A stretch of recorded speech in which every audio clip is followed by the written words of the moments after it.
लक्ष्मी नारायण नारायण नारायण लक्ष्मी नारायण नारायण नारायण।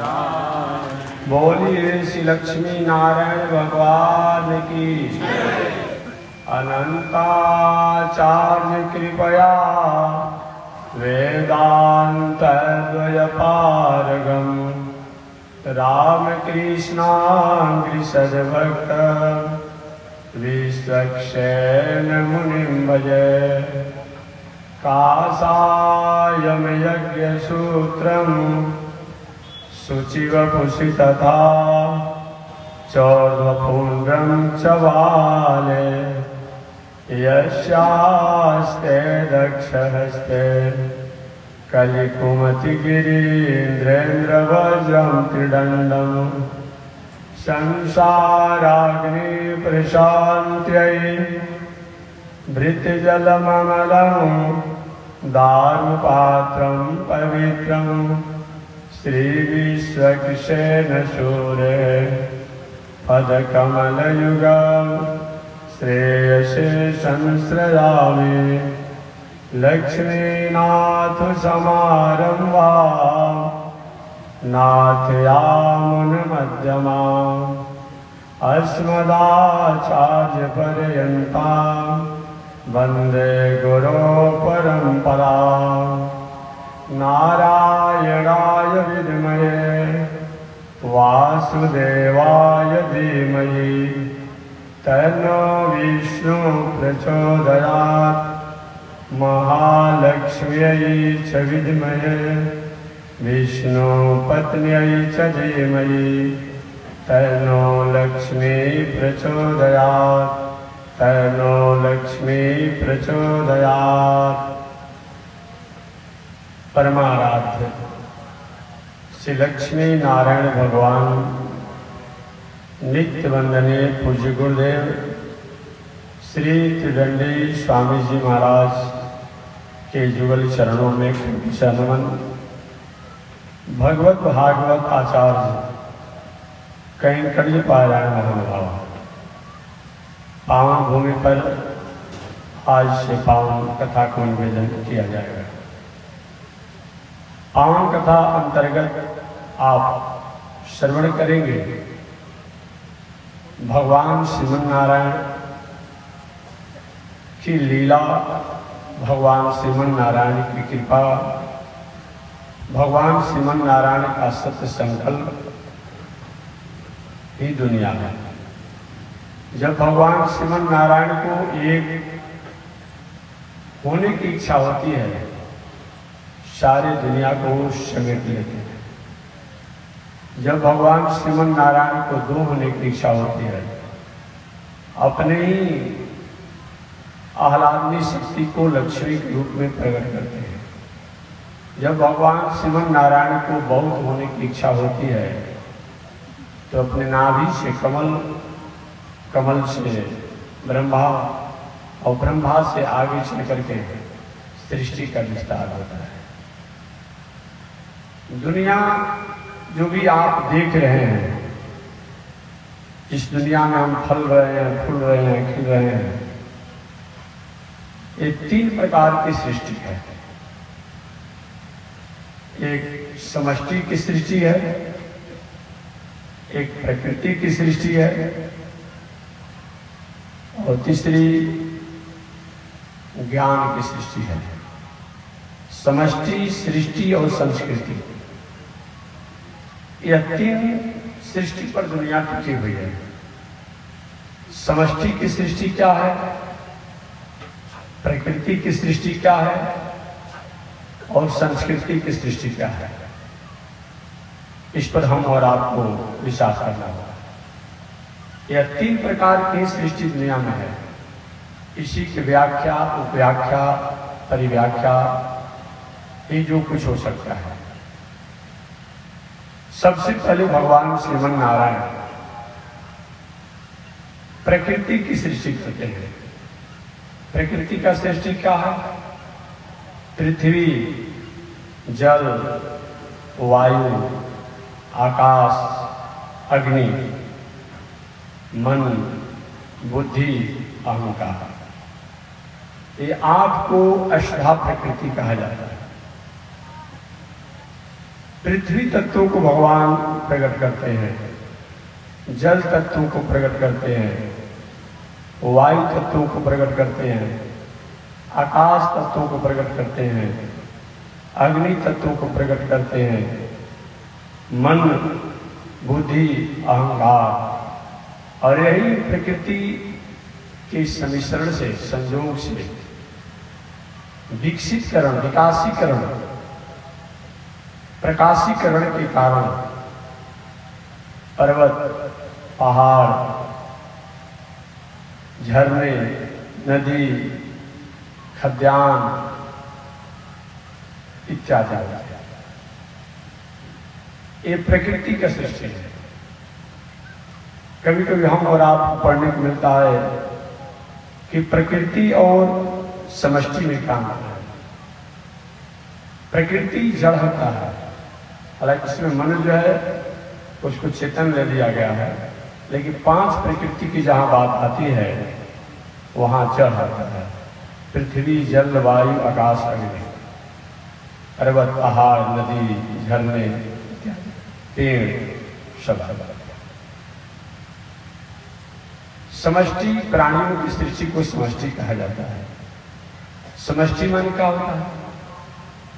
भगवान श्रीमन नारायण ने सृष्टि के प्रारंभ में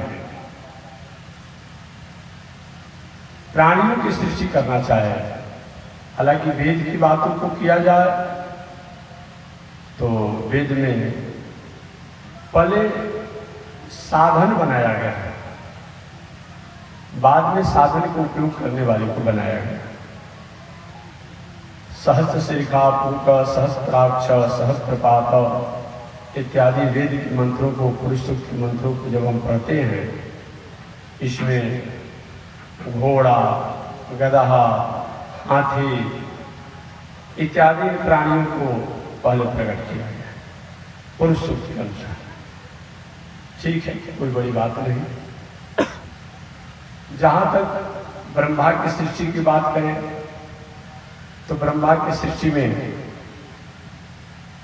जब सृष्टि करने की बारी आई, भगवान श्रीमन नारायण से नाभि, भगवान की नारायण के नाभि से कमल हुआ और कमल से ब्रह्मा हुआ।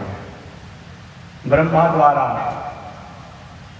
जो पंच प्रकृति जो बताए उसका विकास किया गया। विकास का मतलब क्या होता है? विकास कहते किसे हैं? जैसे धान के बीज को 1 किलो, 2 किलो, 5 किलो आपने खेत में डाला, अब 5 किलो बीज जो है अब 1 बीघा बीज के रोपने का कारण हो गया। यही विकास है। भगवान श्रीमन नारायण ने देखो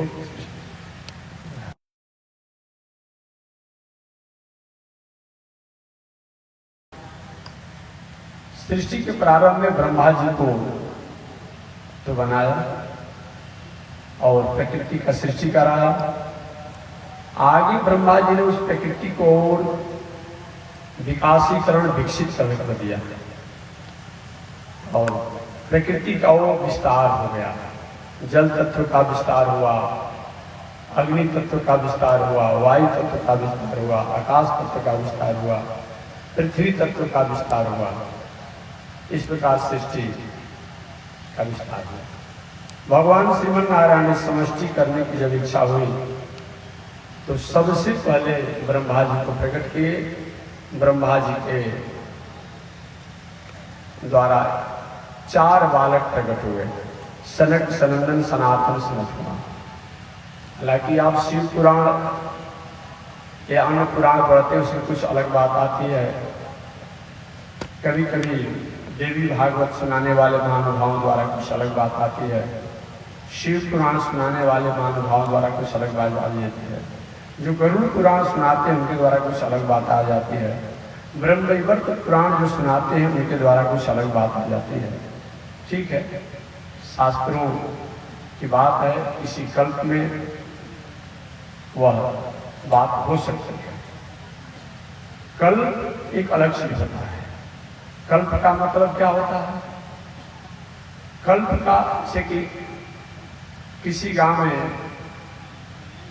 कभी मैं 5 मिनट के लिए आया हूँ, कभी 2 दिन के लिए, कभी 5 दिन के लिए, इसका नाम कल्प और कल्पांतर होता है। तो किसी काल में भगवान ने आज्ञा दिया, पावर ऑफ अटर्नी, प्राधिकार पत्र, अपना अधिकार दिया कि हे ब्रह्मा जी, इस बार आपको दुनिया की सृष्टि का संचालन का काम आप ही की जिम्मा होगा। जैसी आज्ञा। अब उस कल्प में ब्रह्मा जी ने अब कार्य की।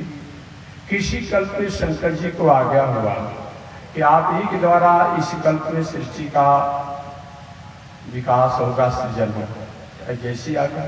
किसी कल्प में भगवान ने आज्ञा दिया कि भगवती जी आप ही का जिम्मा रहेगा। किसी कल्प में आज्ञा हुआ गणेश जी आप ही को सृष्टि का सृजन करना है। तो यदि किंचित किसी ग्रंथों में, किसी किताबों में ऐसी अगर आपको पुराणों में बात पढ़ने को, सुनने को मिलती होगी कि कहीं किसी पुराण में भगवती के बारे में कहा गया है, किसी पुराण में शंकर जी के बारे में कहा गया है, किसी पुराण में ब्रह्मा जी के बारे में बताया गया है, किसी पुराण में सूर्य के बारे में बताया गया है, तो थोड़ी सी शास्त्र पर रितंबरा बुद्धि से विचार नहीं करने वाले लोग कि मन में उदासी हो जाती है, संशय हो जाता है कि कई ऋषियों द्वारा लिखा गया ग्रंथ है, ये कैसे हो गया। इसीलिए मैं बता दिया, कभी कभी पावर ऑफ अटर्निंग का अधिकार दिया जाता है, लेकिन पावर ऑफ अटर्निंग लेने वाला भी जानता है और देने वाला भी जानता है कि अस्थाई चीज नहीं होता है। जैसे व्यवहारिक बात, हमारे देश के राष्ट्राध्यक्ष ने अपना प्रतिनिधि किसी को विदा किया है विदेश में। प्रतिनिधि जी भी जानते हैं कि मैं प्रतिनिधि हूं, प्रतिनिधि, मैं अस्थाई नहीं हूं। किसी कारण से राष्ट्राध्यक्ष की नहीं इच्छा हुई, हमको भेज दिए। अब प्रतिनिधि निधि समझ ले तो समस्याएं हो सकती है। यही तो हुआ श्रीमद् भागवत महापुराण में। पावर ऑफ अटर्निंग किसी कल्प में कहीं ब्रह्मा जी को, किसी कल्प में कहीं शंकर जी को, किसी कल्प में कहीं देवराज इंद्र को, किसी कल्प में भगवती जी को, किसी कल्प में और किसी को कुछ किया गया है। अब इन लोगों ने अपना मान लिया कि हम ही सही में हैं, मैं ही सृजनहार हूं। उन्होंने चुनौती ले लिया भगवान से। आपने सुना होगा ब्रह्मा जी ने सब अपने को सृजनहार मान करके, दुनिया का नियामक और नियंता मान करके कृष्णावतार में भगवान श्रीमन नारायण की परीक्षा लेना चाहे। और परीक्षा ऐसे लिए कि भगवान के गाय और बछड़ों सबको चुरा लिया। क्या परिणाम हुआ आप जानते हैं। भूत वामन शंकर जी एक बार अपने चेला के कहने में आकर के, शकुनी राक्षस के पुत्र भृकासुर नाम था, शकुनी राक्षस के पुत्र भृकासुर या उसका शायद भस्मासुर नाम है, ये भी नाम हम भूल रहे हैं। तो उसका राक्षस था, मैं बाणासुर की भूल रहा था, याद आ गया, यदेतराज बलि के वंश से बाणासुर। अब बाणासुर की 20 भुजाएं थी।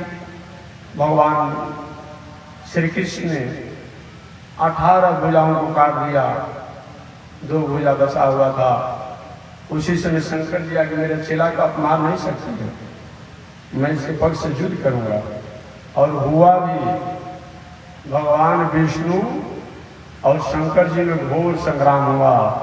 सीता ज्वर, उष्ण ज्वर बहुत आती है।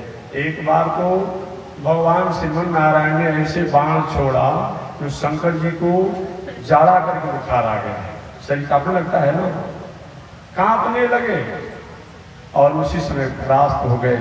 अंत में शंकर जी को अपने स्वरूप को ज्ञान हुआ। भगवान को प्रार्थना किए, प्रभु मैंने अपने को सृजनहार मान लिया था, इसीलिए मेरी ये दुर्दशा हुई, इसको क्षमा कीजिएगा। भगवान ने कहा इस कथा को जो भागवत के हमारे आपके युद्ध की कथा को जो सुनेगा वो व्यक्ति युद्ध में विजय प्राप्त करेगा, धन ईश्वर को प्राप्त करेगा, ऐसा मेरा विषय। शंकर जी ने ताली ठोक दी, ब्रह्मा जी ताली ठोक दी, देवराज इंद्र का तो इतिहास है कि भगवान का पूजा हो रहा था, सब पूजा बंद करा करके अपनी पूजा के फेरा में भगवान से युद्ध छिड़ दी।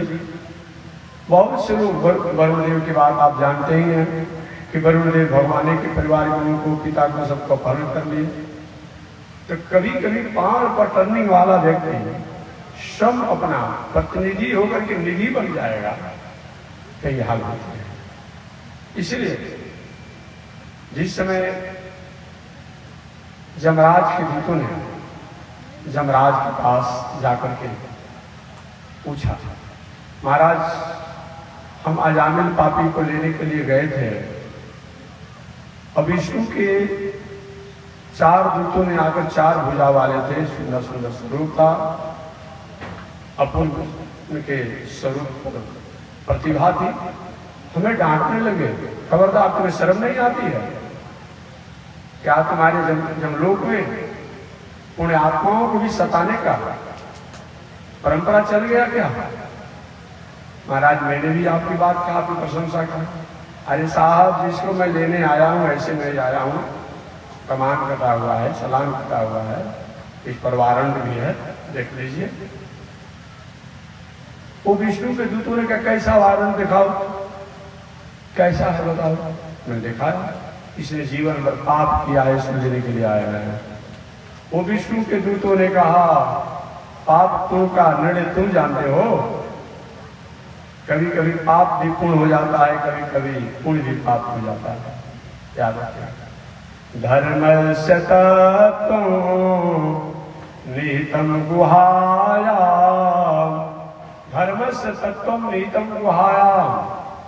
धर्म का तत्व जो ऐसा सूक्ष्म है कि कभी कभी अच्छे लोग भी धर्म के तत्वों को नहीं जानने के कारण भ्रमित हो जाते हैं।